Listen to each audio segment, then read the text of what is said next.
Have you ever wondered why some people can understand English perfectly but struggle to speak it? Or maybe you've noticed that you know all the words, but when it's time to talk, your mind goes blank. Well, today I'm going to share with you one of the most powerful techniques to break through that barrier. It's called shadowing, and it's going to change the way you learn English. Hi, I'm Sadie, and welcome back to the Artificial Fluency Podcast. I upload new videos to our channel every day for you to learn and grow. Don't forget to support me so I can continue doing this. You can help me see our channel in front of more people by subscribing, becoming a member, liking, and commenting on each of my videos. Please don't forget to do these. Today's episode is all about shadowing practice. Now, if you've never heard of shadowing before, don't worry. By the end of this lesson, you'll not only understand what it is, but you'll also have practiced it multiple times. And trust me, this technique is a game changer for fluency. So, what exactly is shadowing? Shadowing is a language learning technique where you listen to someone speaking and immediately repeat what they say, almost at the same time. It's like being their shadow, following them closely and mimicking their words, their rhythm, their intonation, everything. Think of it this way. When you were a child learning your first language, you didn't study grammar rules. You listened to the people around you and copied them. You repeated sounds, words, and sentences until they became natural. Shadowing brings back that natural learning process. The beauty of shadowing is that it trains multiple skills at once. While you're doing it, you're improving your listening comprehension, your pronunciation, your speaking speed, and your natural rhythm in English, all at the same time. Now, I know what some of you might be thinking. Sadie, isn't this just repeating? I've done that before. Well, yes and no. Shadowing is different because you're not waiting for the speaker to finish. You're speaking almost simultaneously, matching their pace, their tone, and their emotion. This creates a flow, a natural rhythm that gets embedded in your brain. And here's the best part. Shadowing works for all levels. Whether you're a beginner or advanced, this technique will help you sound more natural and confident. Let me explain why shadowing is so effective. Your brain learns language through patterns. When you shadow someone, you're training your brain to recognize and produce English patterns automatically. You're not translating in your head. You're not thinking about grammar rules. You're just flowing with the language. Shadowing also improves what we call muscle memory for speaking. Your mouth, your tongue, your vocal cords, they all need to learn the physical movements of English sounds. The more you shadow, the more natural these movements become. Plus, shadowing helps you develop better listening skills. When you try to repeat what someone says immediately, you have to focus intensely on every word, every sound. This deep focus improves your ability to understand fast, natural English. And finally, shadowing builds confidence. When you practice speaking along with someone, you're not alone. You have a guide. This takes away the pressure and fear of making mistakes. You're just following along, and before you know it, you're speaking English fluently and naturally. If you liked this lesson, don't forget to hit the like button, comment, and subscribe to the channel so you can keep improving your English with us. Now that you know what shadowing is and why it works, let me give you some tips on how to do it effectively. First, choose the right material. You want something that's at your level or slightly above it. If it's too easy, you won't learn much. If it's too difficult, you'll get frustrated. For today's practice, I've created a conversation that works for most learners. Second, listen first. Before you start shadowing, listen to the conversation once or twice without repeating. Just focus on understanding the meaning, the context, and the overall flow. Third, start slow.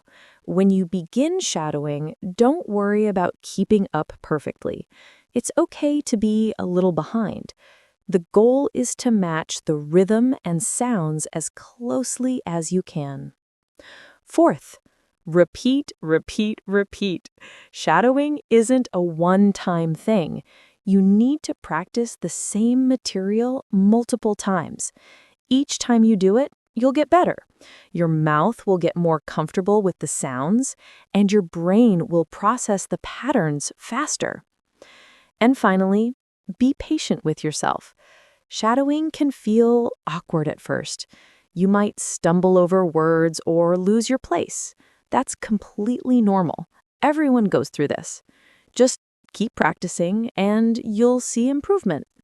All right, now let's get into today's practice.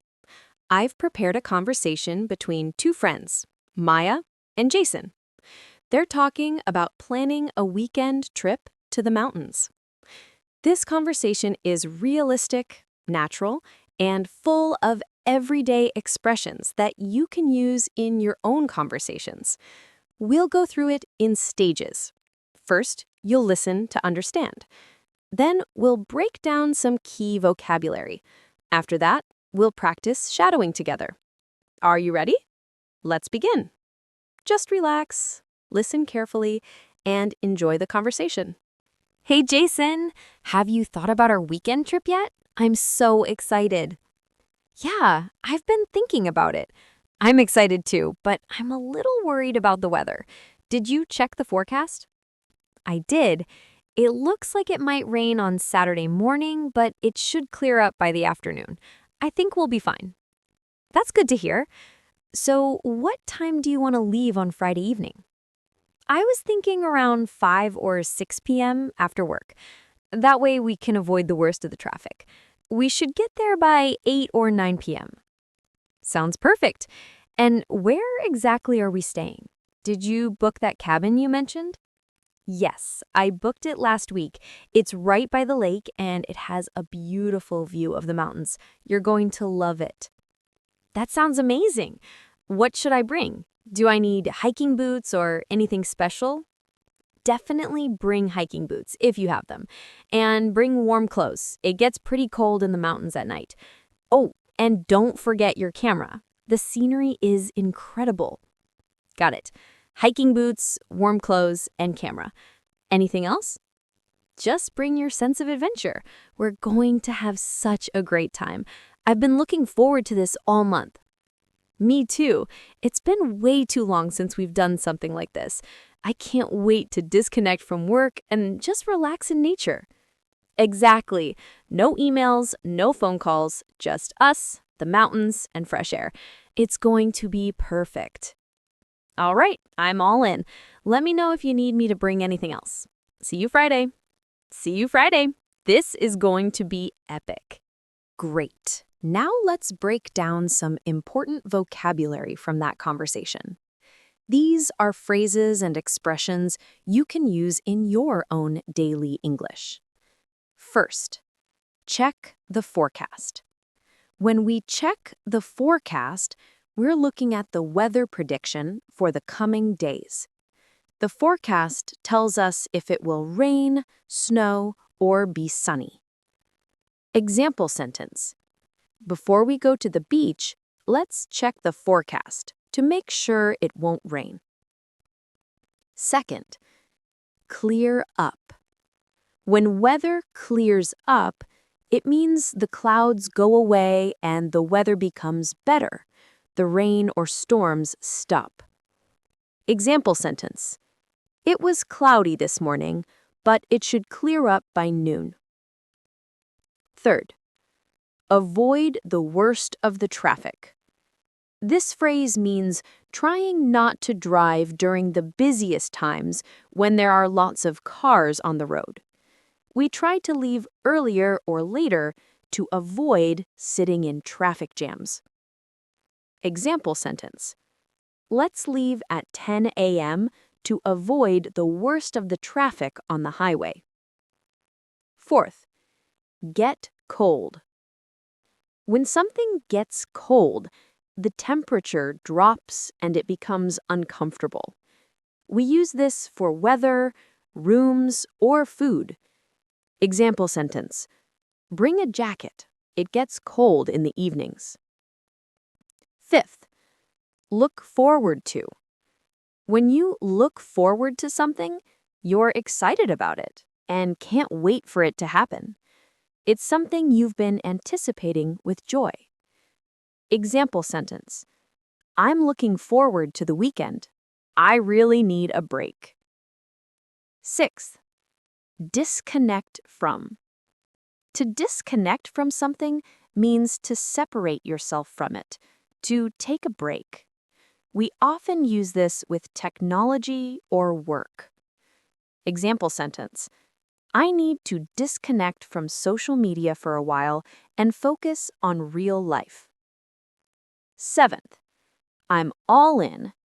This is a casual expression that means I'm completely committed, or I agree 100%. It comes from poker, where you bet all your chips. Example sentence. You want to start a study group? I'm all in. These are all natural, everyday expressions. Try to use them in your own conversations this week. Now comes the fun part, shadowing practice. We're going to go through the conversation again, but this time I want you to speak along with me. Don't be shy. Even if you're listening in public, you can whisper. The important thing is to move your mouth and try to match my rhythm and intonation. We'll do this in two ways. First, you'll shadow Maya's parts while I speak as Jason. Then we'll switch, and you'll shadow Jason's parts while I speak as Maya. Remember, it's okay if you can't keep up perfectly. Just do your best. The more you practice, the easier it gets. Are you ready? Let's start with Maya's part. You'll be Maya, and I'll be Jason. If you liked this lesson, don't forget to hit the like button, comment, and subscribe to the channel so you can keep improving your English with us. All right, you're Maya. Speak along with me. Hey, Jason, have you thought about our weekend trip yet? I'm so excited. Yeah, I've been thinking about it. I'm excited too, but I'm a little worried about the weather. Did you check the forecast? I did. It looks like it might rain on Saturday morning, but it should clear up by the afternoon. I think we'll be fine. That's good to hear. So, what time do you want to leave on Friday evening? I was thinking around 5 or 6 p.m. after work. That way we can avoid the worst of the traffic. We should get there by 8 or 9 p.m.? Sounds perfect. And where exactly are we staying? Did you book that cabin you mentioned? Yes, I booked it last week. It's right by the lake, and it has a beautiful view of the mountains. You're going to love it. That sounds amazing. What should I bring? Do I need hiking boots or anything special? Definitely bring hiking boots if you have them, and bring warm clothes. It gets pretty cold in the mountains at night. Oh, and don't forget your camera. The scenery is incredible. Got it.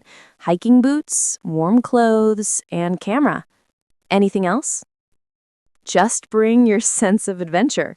We're going to have such a great time. I've been looking forward to this all month. Me too. It's been way too long since we've done something like this. I can't wait to disconnect from work and just relax in nature. Exactly. No emails, no phone calls, just us, the mountains, and fresh air. It's going to be perfect. All right, I'm all in. Let me know if you need me to bring anything else. See you Friday. See you Friday. This is going to be epic. Excellent work. How did that feel? If you found it challenging, that's completely normal. Your brain is working hard to process the sounds, meanings, and rhythm all at once. Now, let's switch roles. This time, you'll be Jason and I'll be Maya. Remember to match my speed and tone as closely as you can. Let's go. You're Jason now. Shadow me. Hey, Jason. Have you thought about our weekend trip yet? I'm so excited. Yeah, I've been thinking about it. I'm excited too, but I'm a little worried about the weather. Did you check the forecast? I did. It looks like it might rain on Saturday morning, but it should clear up by the afternoon. I think we'll be fine. That's good to hear. So, what time do you want to leave on Friday evening? I was thinking around 5 or 6 p.m. after work. That way we can avoid the worst of the traffic. We should get there by 8 or 9 p.m. Sounds perfect. And where exactly are we staying? Did you book that cabin you mentioned? Yes, I booked it last week. It's right by the lake and it has a beautiful view of the mountains. You're going to love it. That sounds amazing. What should I bring? Do I need hiking boots or anything special? Definitely bring hiking boots if you have them, and bring warm clothes. It gets pretty cold in the mountains at night. Oh, and don't forget your camera. The scenery is incredible. Got it. Hiking boots, warm clothes, and camera. Anything else? Just bring your sense of adventure. We're going to have such a great time. I've been looking forward to this all month. Me too. It's been way too long since we've done something like this. I can't wait to disconnect from work and just relax in nature. Exactly. No emails, no phone calls, just us, the mountains, and fresh air. It's going to be perfect. All right, I'm all in. Let me know if you need me to bring anything else. See you Friday. See you Friday. This is going to be epic. Amazing! You just completed a full shadowing practice session. Give yourself a pat on the back because this isn't easy, but you did it. Now, here's my advice for you. Come back to this video tomorrow and do the whole thing again, and then do it again the next day, and the day after that. I know this might sound repetitive, but that's exactly the point. Repetition is how your brain learns to speak automatically. When you shadow the same conversation multiple times, those words, those phrases, that rhythm, they all become part of you. They become automatic. You'll notice that each time you practice, it gets a little easier. The words flow more naturally, your pronunciation gets clearer, your confidence grows. And remember, shadowing isn't just about this one conversation. You can shadow anything. Movies, TV shows, podcasts, other YouTube videos. Find content you enjoy and practice shadowing it. The more you do it, the more fluent you'll become. Also, don't stress about perfection. Native speakers make mistakes all the time. We mumble, we pause, we say and The goal isn't to be perfect. The goal is to be natural, confident, and understood. Thank you so much for spending these 30 minutes with me today. I really hope you found this shadowing practice helpful. If you did, please let me know in the comments. Tell me how it felt. Was it challenging? Did you enjoy it? What other conversations would you like to shadow? And remember, I upload new videos every single day to help you improve your English. So make sure you're subscribed and have notifications turned on so you never miss a lesson. Learning English is a journey, not a race. Some days will feel easy, and some days will feel hard. But as long as you keep showing up and keep practicing, you will improve. I promise you that. Shadowing is one of the most powerful tools in your English learning toolkit. Use it often, use it consistently, and watch your fluency soar. Until tomorrow, keep practicing, keep learning, and keep believing in yourself. You're doing great. This is Sadie from the Artificial Fluency Podcast. See you in the next episode. You know what separates advanced English speakers from native-like speakers?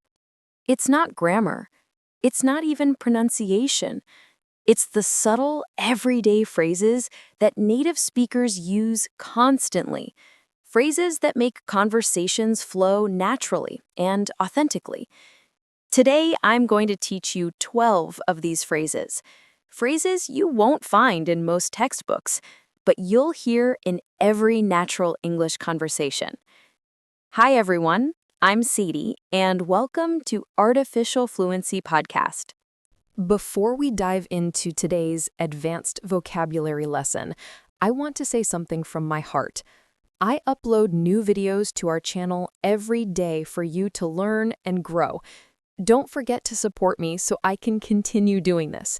You can help me see our channel in front of more people by subscribing, becoming a member, liking, and commenting on each of my videos. Please don't forget to do these. Thank you for your continued support.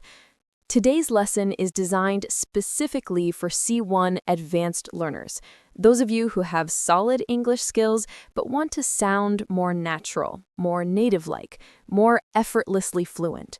We're going to explore 12 everyday phrases that native speakers use constantly. These aren't idioms that sound flowery or old-fashioned. These are current, authentic expressions that you'll hear in offices, cafes, text messages, and casual conversations. For each phrase, I'll give you the exact meaning and context, multiple example sentences, usage notes, when it's appropriate and when it's not, common mistakes to avoid, and subtle nuances that make the difference between sounding fluent and sounding native-like. This isn't about memorization. This is about internalizing expressions until they become part of your active vocabulary, until you use them without thinking. Let's begin with our first set of phrases. If you liked this lesson, don't forget to hit the like button, comment, and subscribe to the channel so you can keep improving your English with us. Let's start with phrases related to work and busyness, a constant theme in modern life. Phrase 1. I'm swamped. Meaning, extremely busy, overwhelmed with work or tasks. This is one of the most common ways native speakers express being very busy. It's more vivid and natural than saying, I'm very busy. Origin. The metaphor comes from being swamped by water, overwhelmed, drowning in tasks. Examples. I'd love to meet for coffee, but I'm completely swamped this week. Sorry for the delayed response. I've been swamped with deadlines. She's swamped at work right now, so she probably won't reply until the weekend. Usage notes. Slightly informal, but perfectly acceptable in professional contexts. Can be used with completely or absolutely for emphasis. Often used as an explanation for being unavailable or delayed. Common mistake. Don't say, I'm swamping. The correct form is always swamped, passive voice. Phrase 2. Touch base, meaning to make brief contact with someone, to check in or follow up. This is ubiquitous in professional English, but also used casually. Examples. Let's touch base next week to discuss the project. I wanted to touch base with you about the budget proposal. Can we touch base tomorrow? I have a few questions. Usage notes. Very common in business contexts. Implies a brief, focused conversation rather than a long meeting. Often used when scheduling follow-up conversations. Can be used as a noun. Let's schedule a quick touch base. Phrase 3. Wrap up. Wrap it up. Meaning, to finish or conclude something, to bring something to an end. Examples. I'm wrapping up this project by Friday. Let's wrap this meeting up. I have another call in 5 minutes.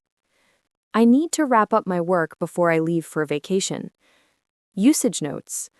Very common in professional settings. Wrap it up can also be a directive meaning finish talking or hurry up. More casual and natural than conclude or finish. Phrase 4. On my plate. Meaning, responsibilities or tasks that someone is currently dealing with. Examples. I have a lot on my plate right now, so I can't take on any additional projects. Between work, family, and studying, she has so much on her plate. What's on your plate for this week? Usage notes. Metaphor from having food on your plate. Very natural and common. Often used to explain why you can't take on more work. Can say, too much on my plate, or a full plate. Cultural context. These phrases reflect the always busy nature of modern professional life, particularly in American and British culture, where busyness is often worn as a badge of honor. Now let's look at phrases for expressing uncertainty or indecision, states we find ourselves in frequently. Phrase 5. On the fence. Meaning, undecided, unable to choose between two options. Examples. I'm still on the fence about accepting the job offer. She's on the fence about whether to move to another city. Are you going to the conference? I'm on the fence. I need to check my schedule. Usage notes. Comes from the image of sitting on a fence between 2 yards, unable to choose a side. Very natural and common. Can use sitting on the fence for emphasis. To get off the fence means to make a decision.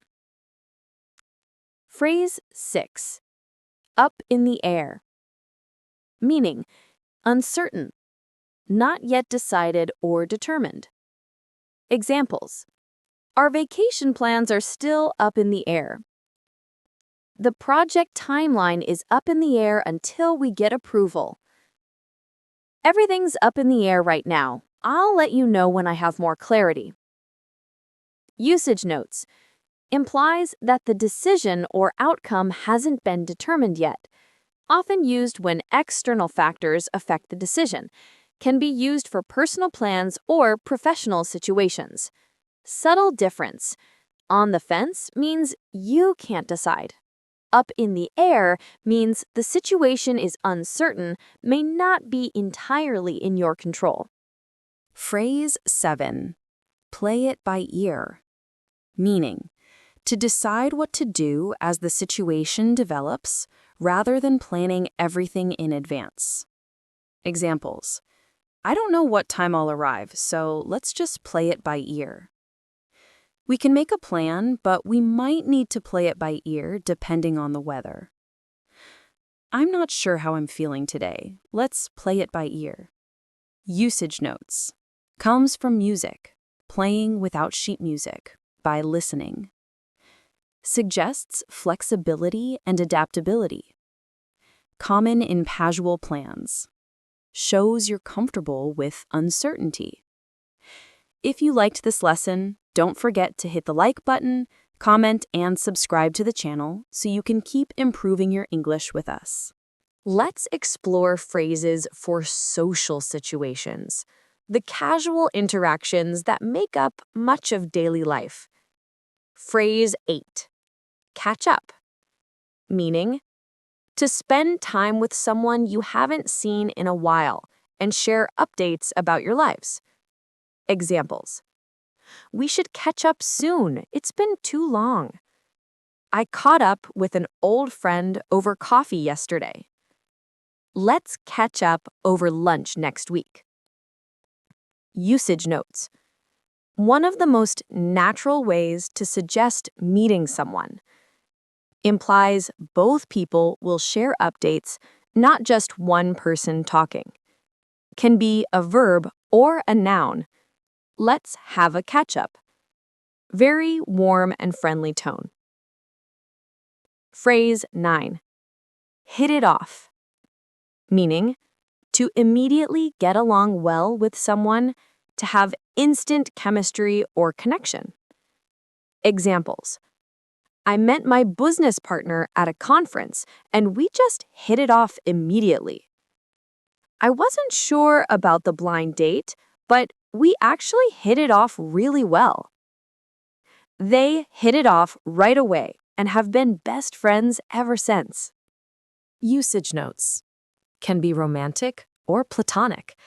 It suggests instant, natural connection, often used when describing first meetings that went well.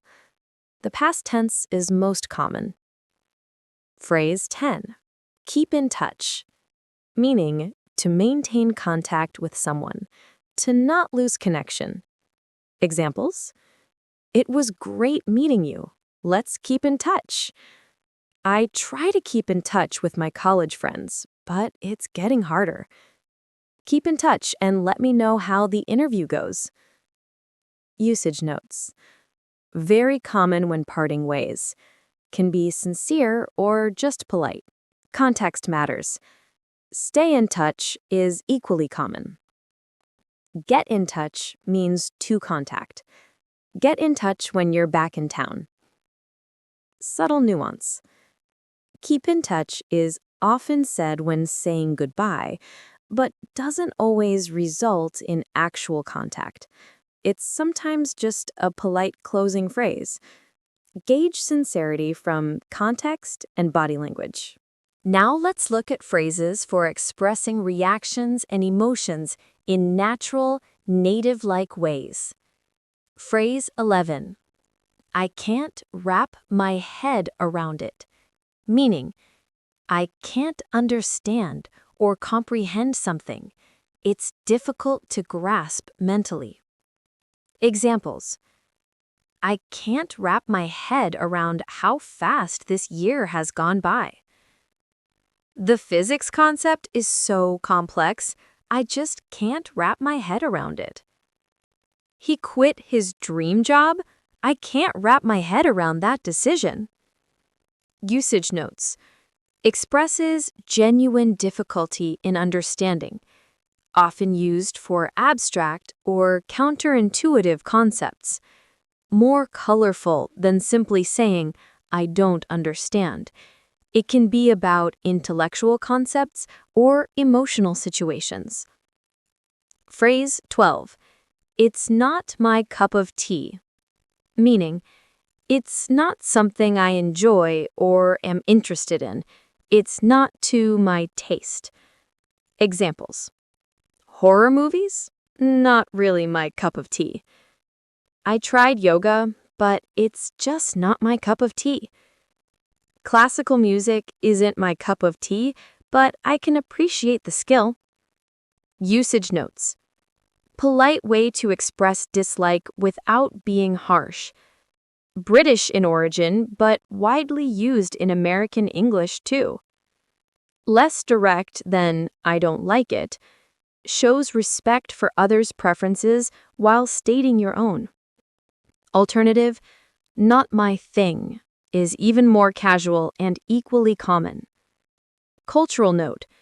This phrase reflects the English preference for indirect communication, especially when expressing negative opinions.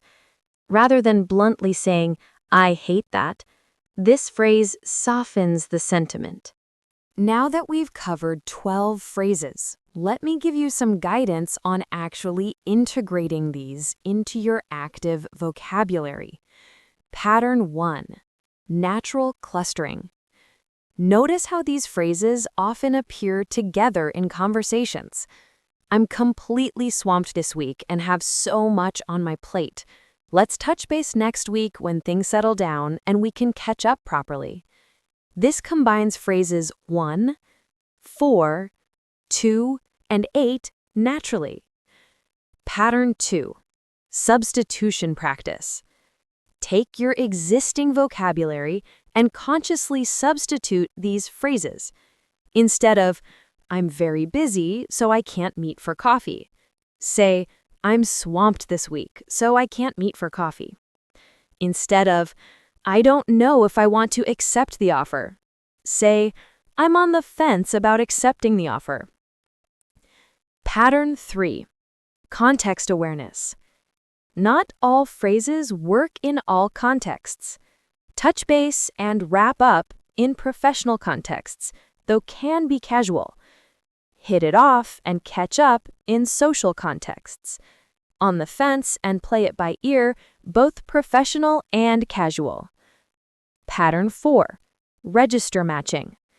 Match the phrase to the formality level. Formal email. "I'd like to schedule a meeting to discuss the proposal." Less formal, "Let's touch base about the proposal." The key is developing an intuition for when each phrase feels natural. Practice recommendation. For the next week, choose 3 phrases from today's lesson. Actively look for opportunities to use them. Write them in your journal. Use them in conversations. Text them to friends. The goal isn't to use all 12 tomorrow. The goal is to internalize them gradually until they feel as natural as your native language. Let's quickly review the 12 phrases we covered today. Work and busyness. I'm swamped. Touch base. Wrap up. On my plate. Decision making. On the fence. Up in the air. Play it by ear. Social situations. Catch up. Hit it off. Keep in touch. Reactions and emotions.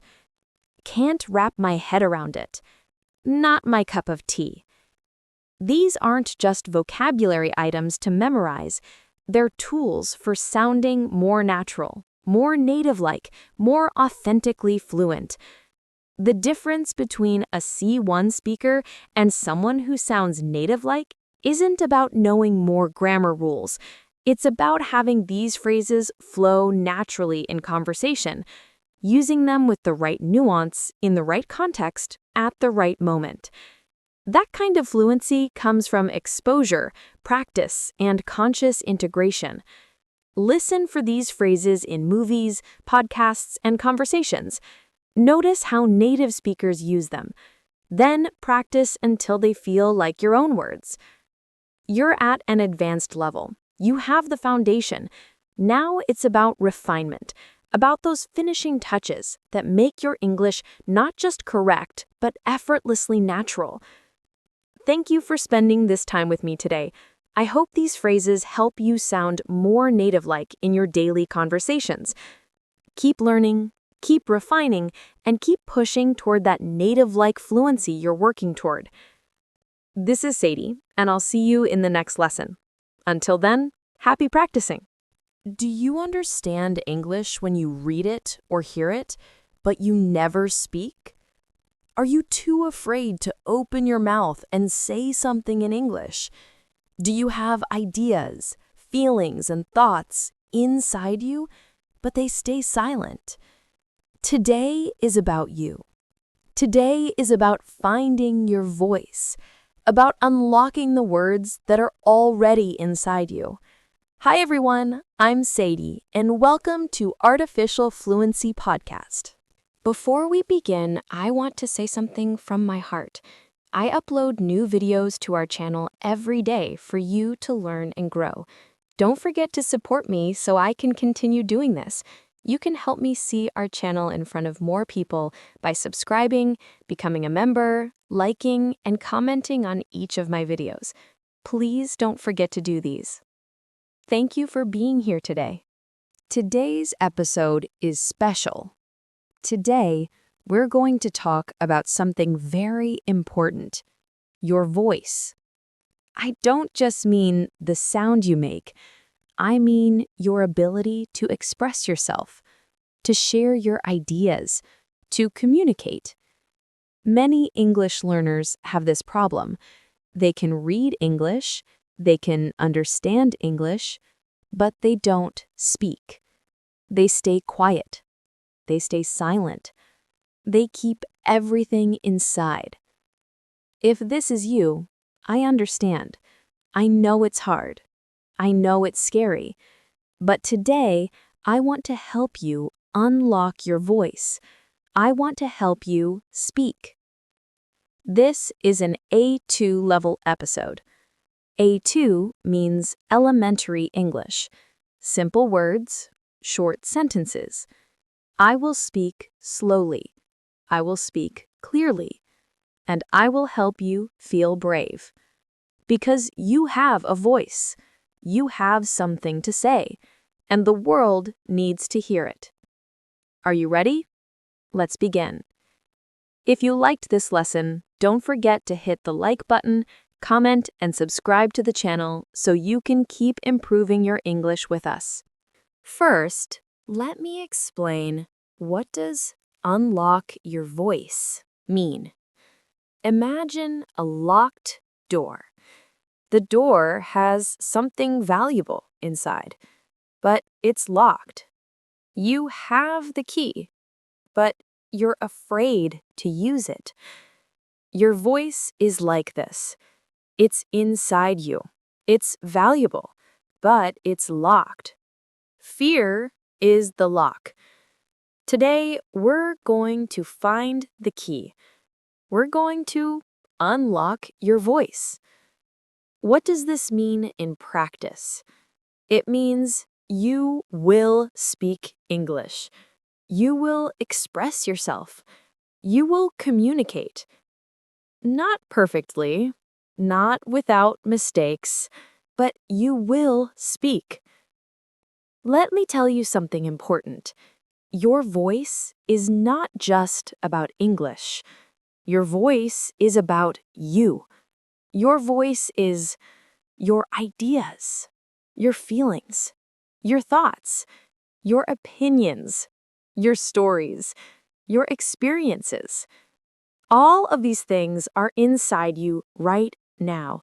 They're waiting to come out. They're waiting to be heard. But maybe you keep them inside. Why? Maybe because you're afraid of making mistakes.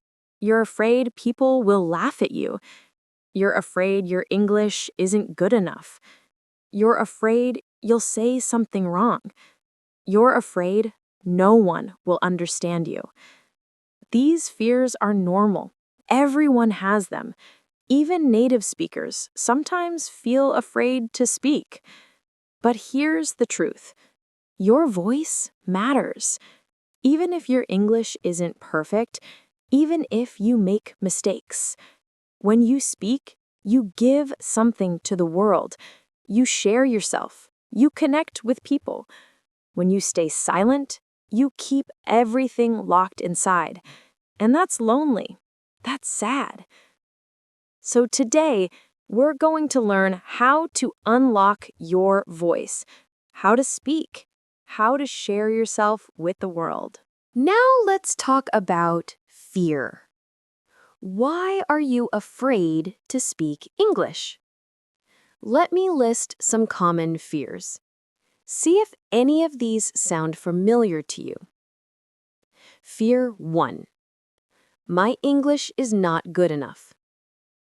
Many learners think, I need to be perfect before I speak.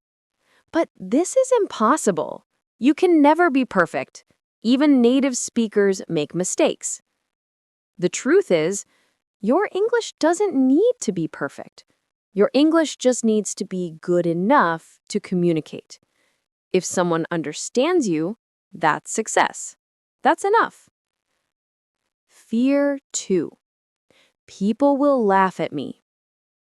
You're afraid that if you make a mistake, people will laugh at you. They will think you're stupid. But here's the truth. Most people won't laugh. Most people will respect you for trying. Speaking a foreign language is brave. It's difficult. People know this.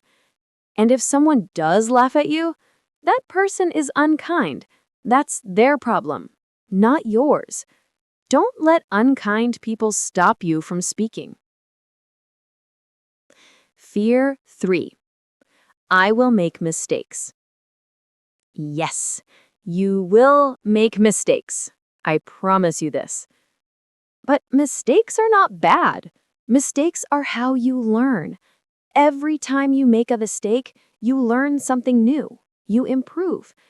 If you never make mistakes, you never improve. Mistakes are your teachers.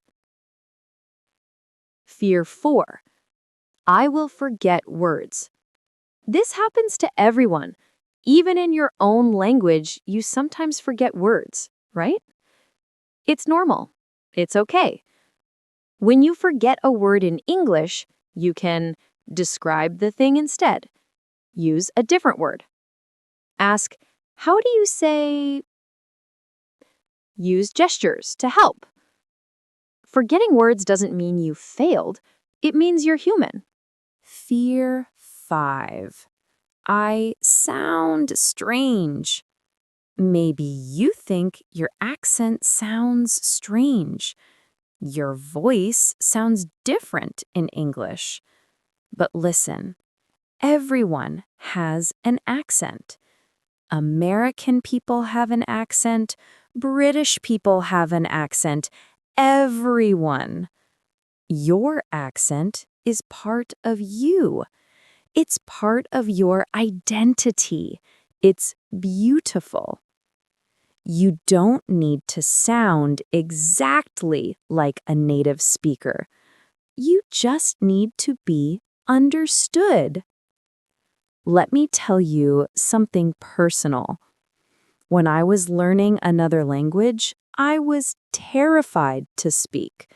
I understood everything, but I stayed quiet. One day, I forced myself to speak. I went to a cafe and ordered in that language. My pronunciation was terrible. I made mistakes. The person looked confused for a moment, but then they understood. They smiled. They gave me my coffee. And I felt amazing, not because my language was perfect, but because I tried, because I used my voice. That day, I learned something important. The feeling of speaking is better than the feeling of staying silent. Even if you make mistakes, speaking feels good. It feels brave. It feels free. But staying silent feels heavy. It feels lonely. So I want to ask you, which do you prefer? Making mistakes and speaking, or staying perfect and silent? I hope you choose speaking, because speaking is living. Speaking is connecting. Speaking is being human. If you liked this lesson, don't forget to hit the like button, comment, and subscribe to the channel so you can keep improving your English with us. Now let's talk about how to unlock your voice. What can you do today to start speaking more? I'm going to give you 5 simple steps. Easy steps, small steps. Step 1. Talk to yourself. This sounds strange, but it works. When you're alone, talk to yourself in English. Describe what you're doing. I'm making coffee. I'm putting on my shoes. I'm going to the store. This is safe. Nobody can hear you. Nobody can judge you. But you're practicing. You're using your voice. You're speaking English. Do this every day, just a little bit. In the shower, while cooking, while walking. Talk to yourself in English. Step 2. Read out loud. When you read something in English, read it out loud. Read this podcast script out loud. Read a book. Read news articles. This helps your mouth practice English sounds. It helps you feel comfortable speaking. Reading out loud is easier than creating your own sentences, but it's still speaking practice. Step 3. Record yourself. Use your phone. Record yourself speaking English.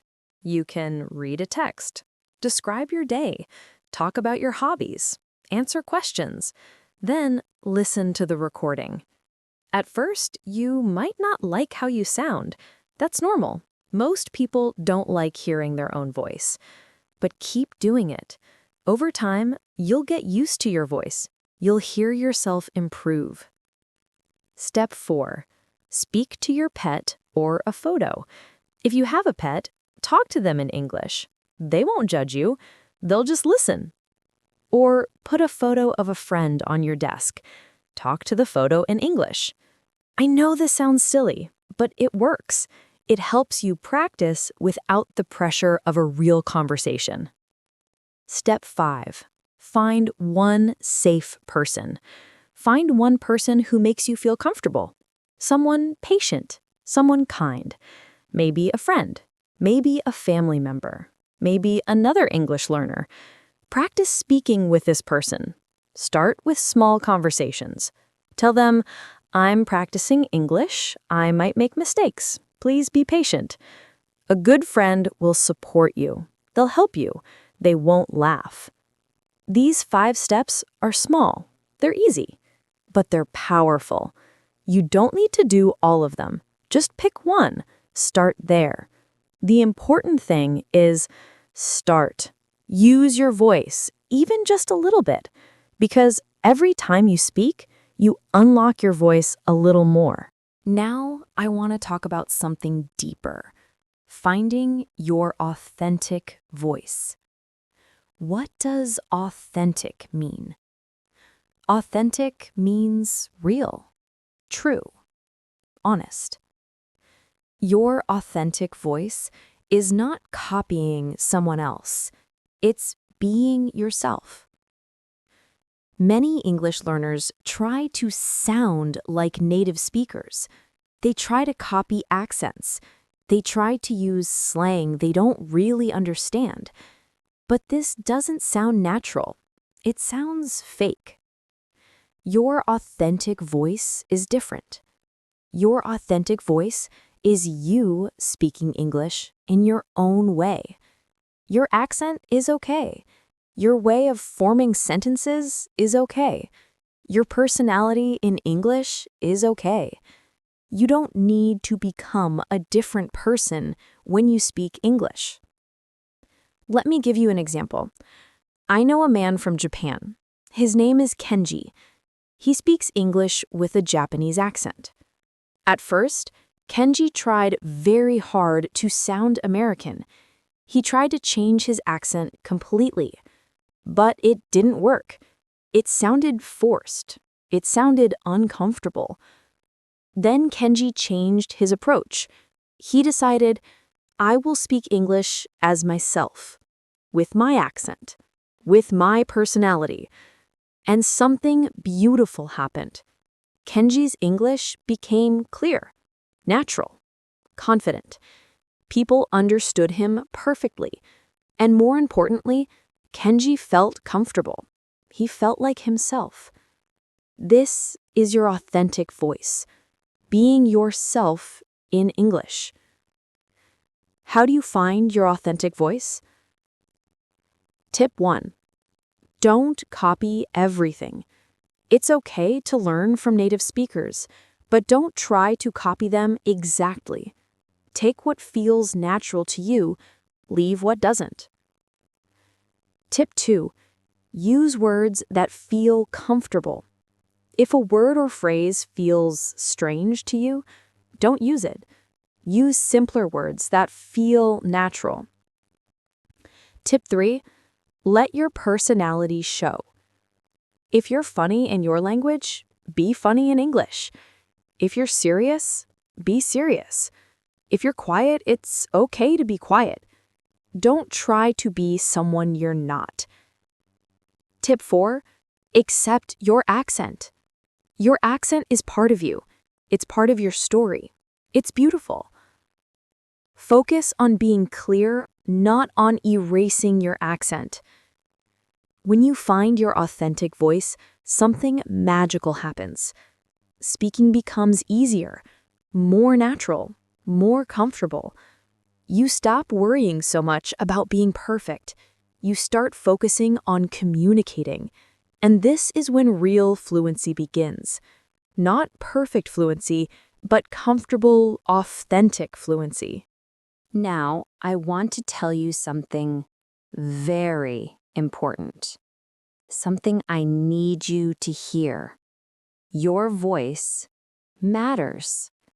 The things you have to say matter. Your ideas, your experiences, your stories, they matter. The world needs to hear from you, not from someone else, from you. Maybe you think, but I'm just learning English. I'm not important. Nobody wants to hear from me. This is not true. Every person has value. Every person has something to contribute. You have lived a life that nobody else has lived.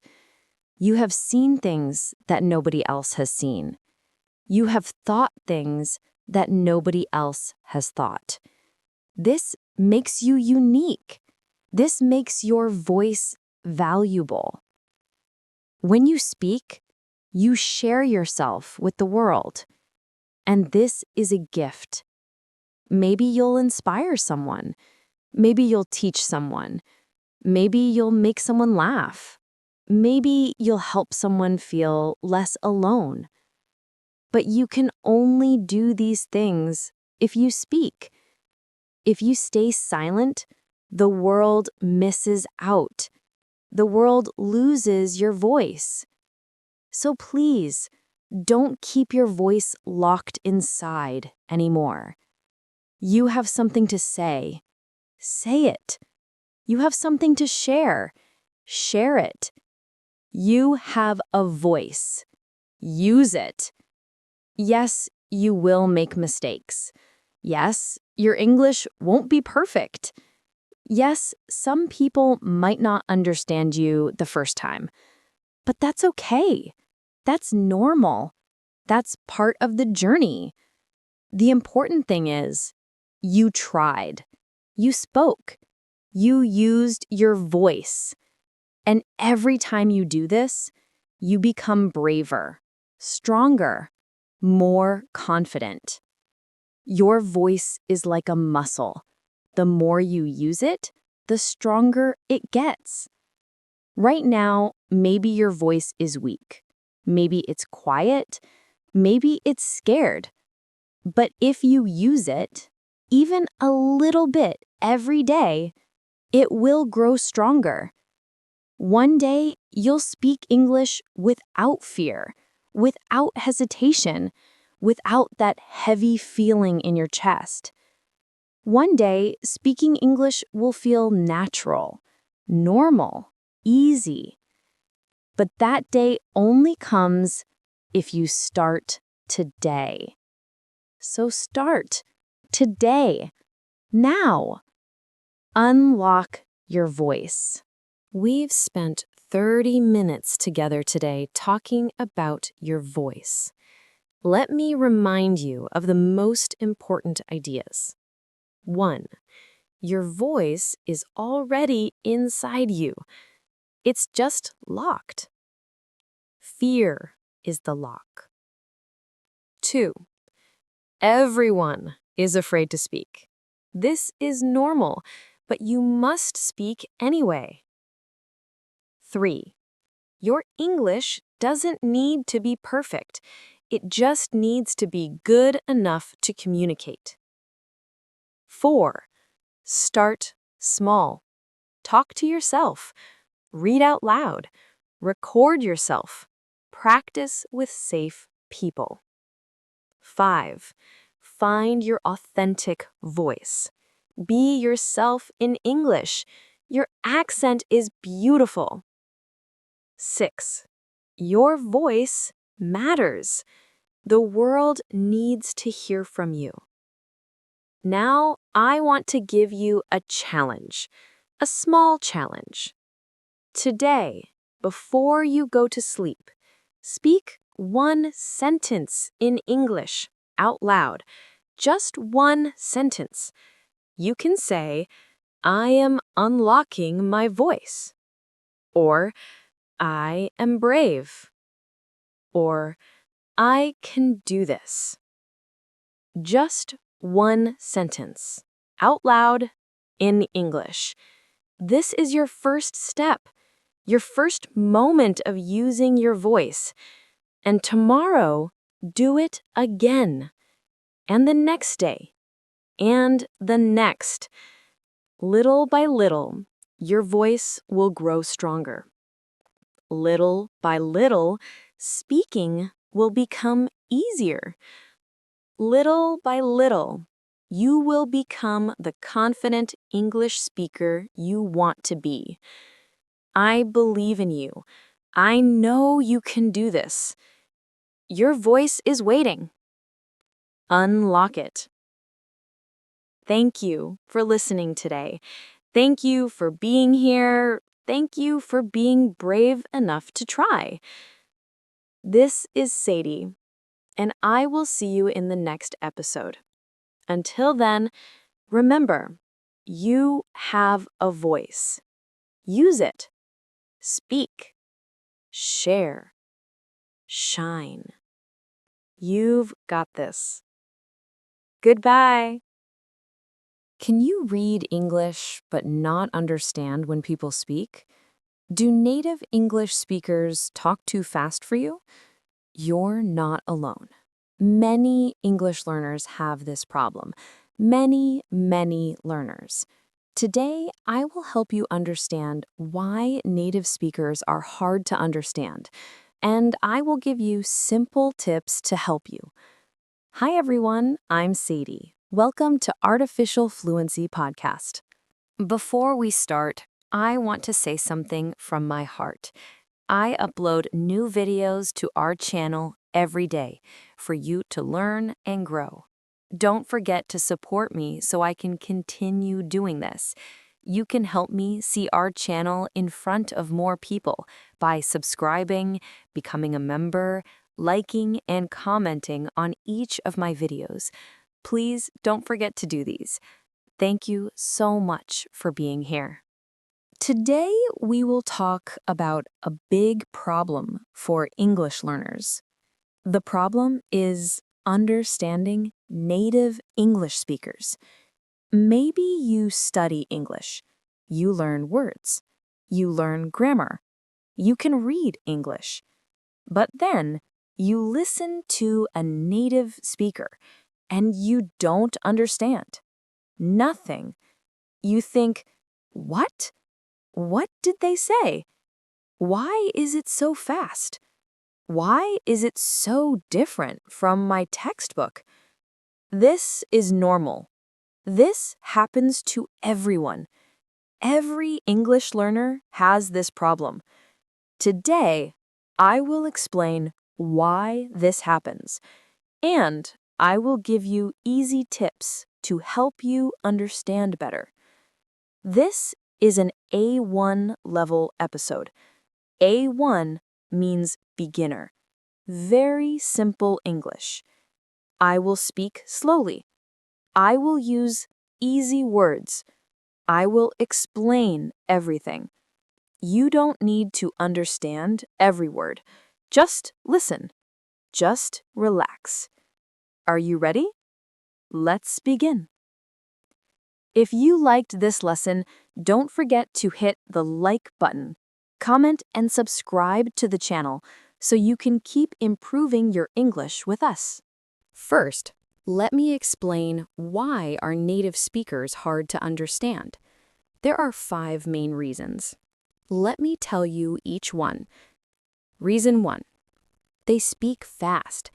Native speakers speak very fast, much faster than your English teacher.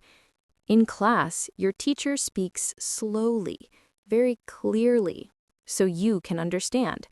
But native speakers, they don't slow down for you. They speak at normal speed, native speed. And this native speed is very, very fast for beginners. Reason 2. They connect words together. Native speakers don't say each word separately. In your textbook, you see, "Do you want to go?" But native speakers say, "Do you want to go?" All the words connect. They become one sound.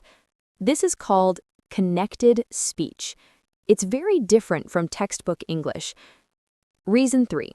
They use contractions. What is a contraction? A contraction is a short form. In textbooks, you learn I am, you are, he is. But native speakers say I'm, you're, he's. They also say don't, can't, won't, shouldn't. These short forms are everywhere in spoken English. Everywhere. Reason 4. They use slang and idioms. Slang means informal words, words that are not in your textbook. Idioms are phrases with special meanings. For example, what's up doesn't really mean what is up. It means hello or how are you? Another example, hang out doesn't mean hang something. It means spend time together with friends. Native speakers use slang and idioms all the time, but you don't learn these in beginner textbooks. Reason 5. Different accents. Not all native speakers sound the same. American English sounds different from British English. British English sounds different from Australian English. Even in America, people in New York sound different from people in Texas. All these different accents make listening very hard for beginners. Now, let me tell you something important. This is not your fault. You are not bad at English. You are not stupid. The problem is textbook English and real English are very different. Textbooks teach you one way, but native speakers talk a different way. That's why you feel confused. But don't worry. There are things you can do to improve. I will teach you. Now, I will give you tips, simple tips, to help you understand native speakers better. Tip 1. Listen to English every day. This is the most important tip. You need to listen to English a lot, every single day. Why? Because your brain needs to get used to the sounds, the speed, the rhythm. At first, you won't understand much. Maybe you understand only 10%, maybe only 20%. That's okay. That's normal. The important thing is keep listening every day. Slowly, slowly, your brain will start to recognize patterns. It will get used to the speed. It will start to understand more. Think about it like this. When you hear a new song for the first time, you don't know it. The melody is new, the words are new. But if you listen to this same song 10 times, 20 times, you start to know it. You can sing along. English is the same. The more you listen, the more you understand. How much should you listen? Try to listen for at least 15 minutes every day. Even 10 minutes is good. You can listen while you eat breakfast, while you walk, while you clean your house, while you drive. What should you listen to? Podcasts, YouTube videos, TV shows, movies, songs, anything in English. But remember, start simple. Don't start with a difficult movie in English or try to understand a fast podcast.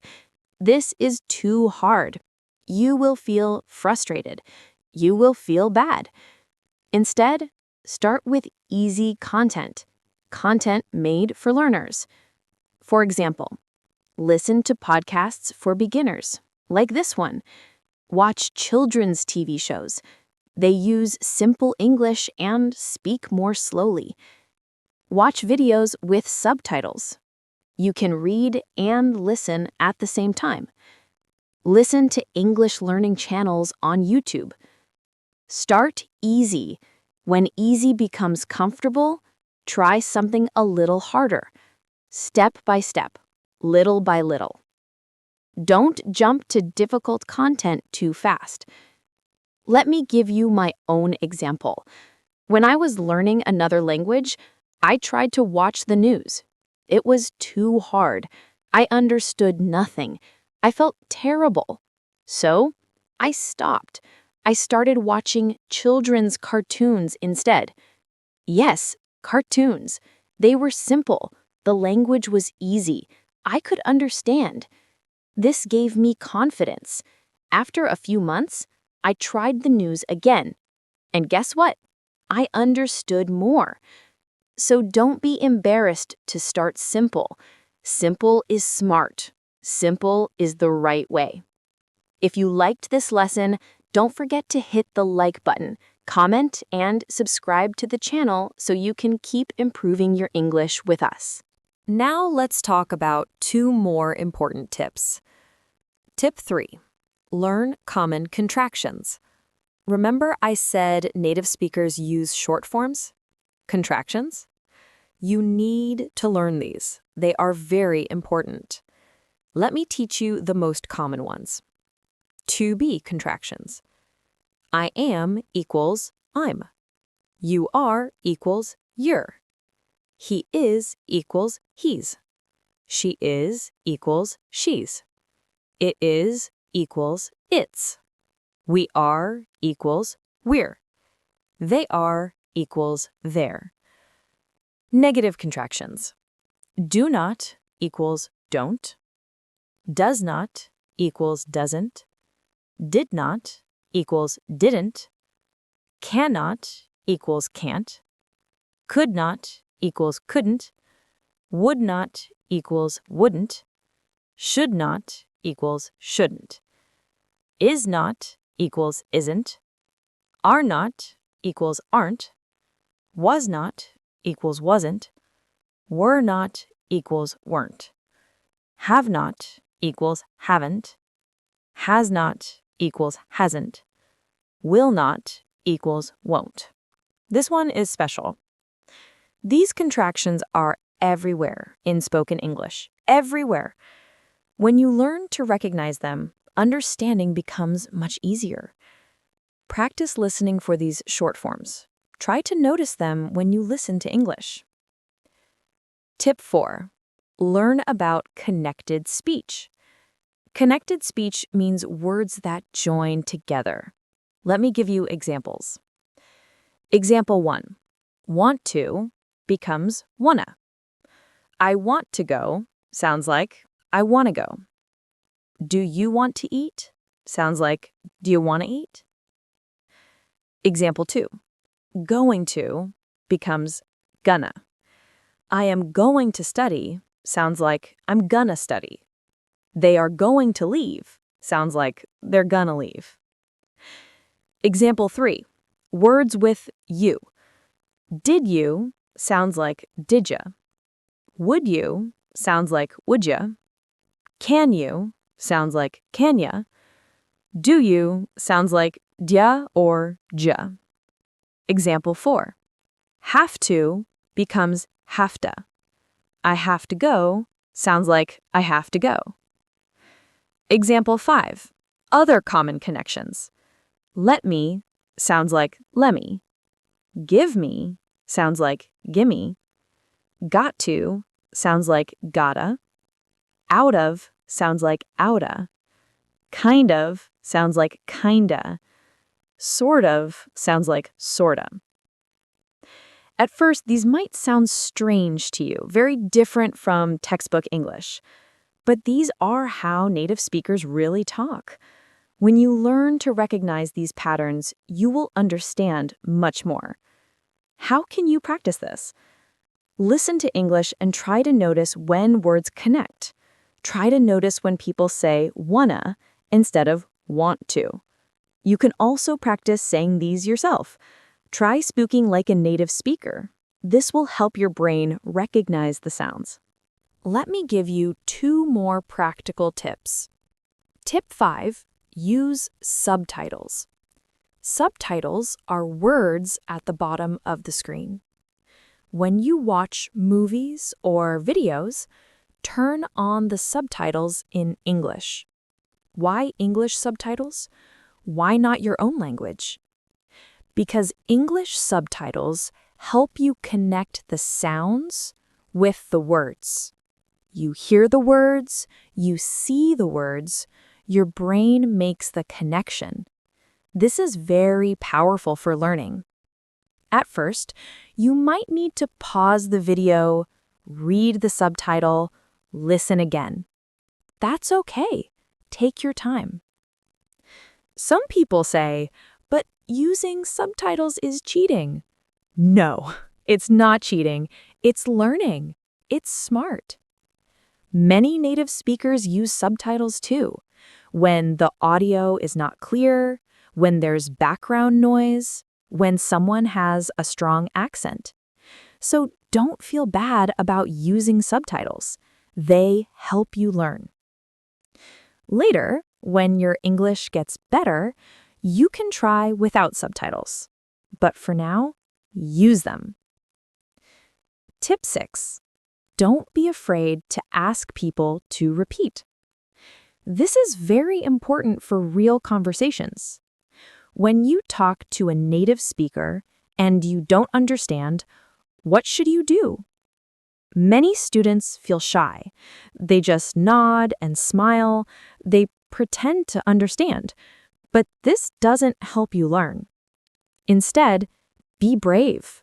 Ask them to repeat. Here are some useful phrases. Sorry, can you repeat that?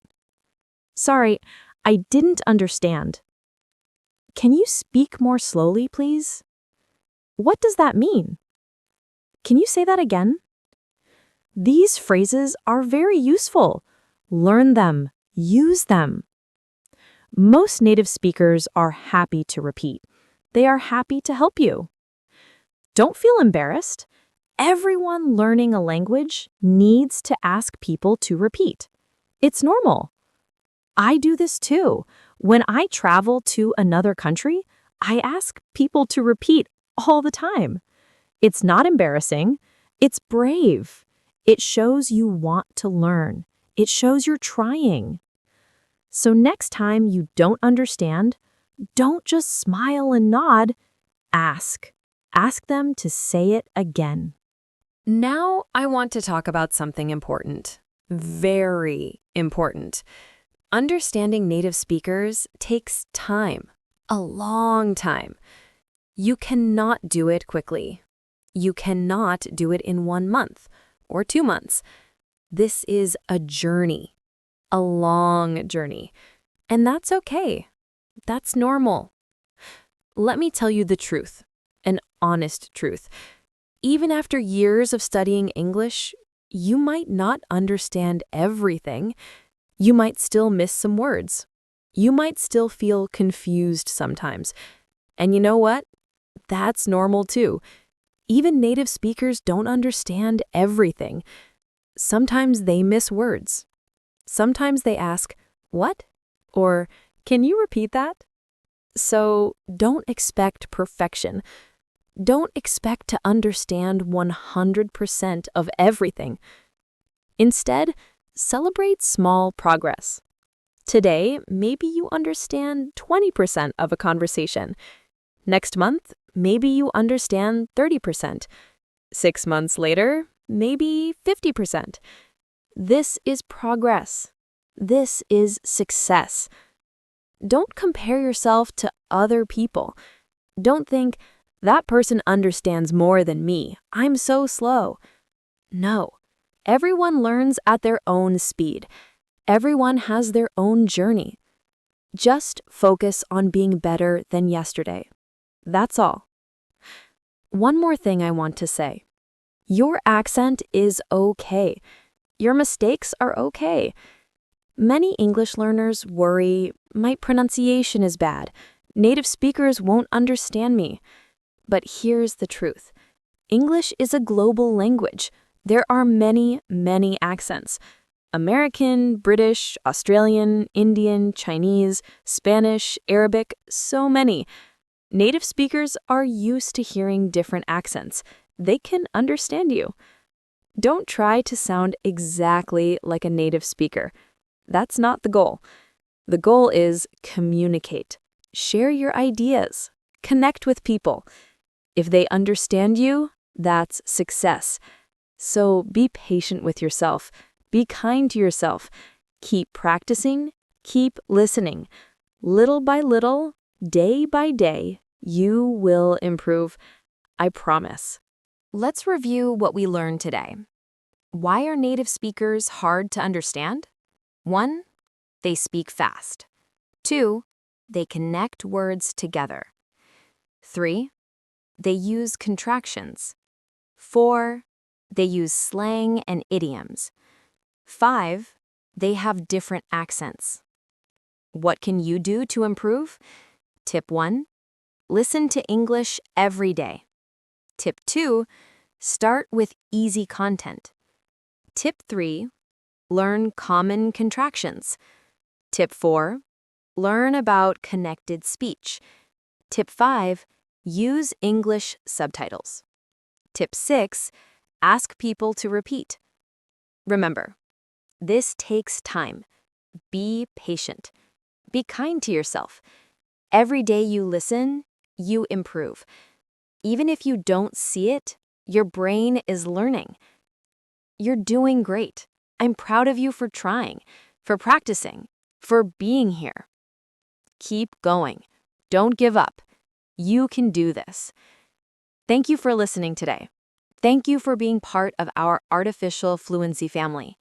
I will see you in the next episode. Until then, keep listening, keep learning, and keep believing in yourself. This is Sadie. Goodbye.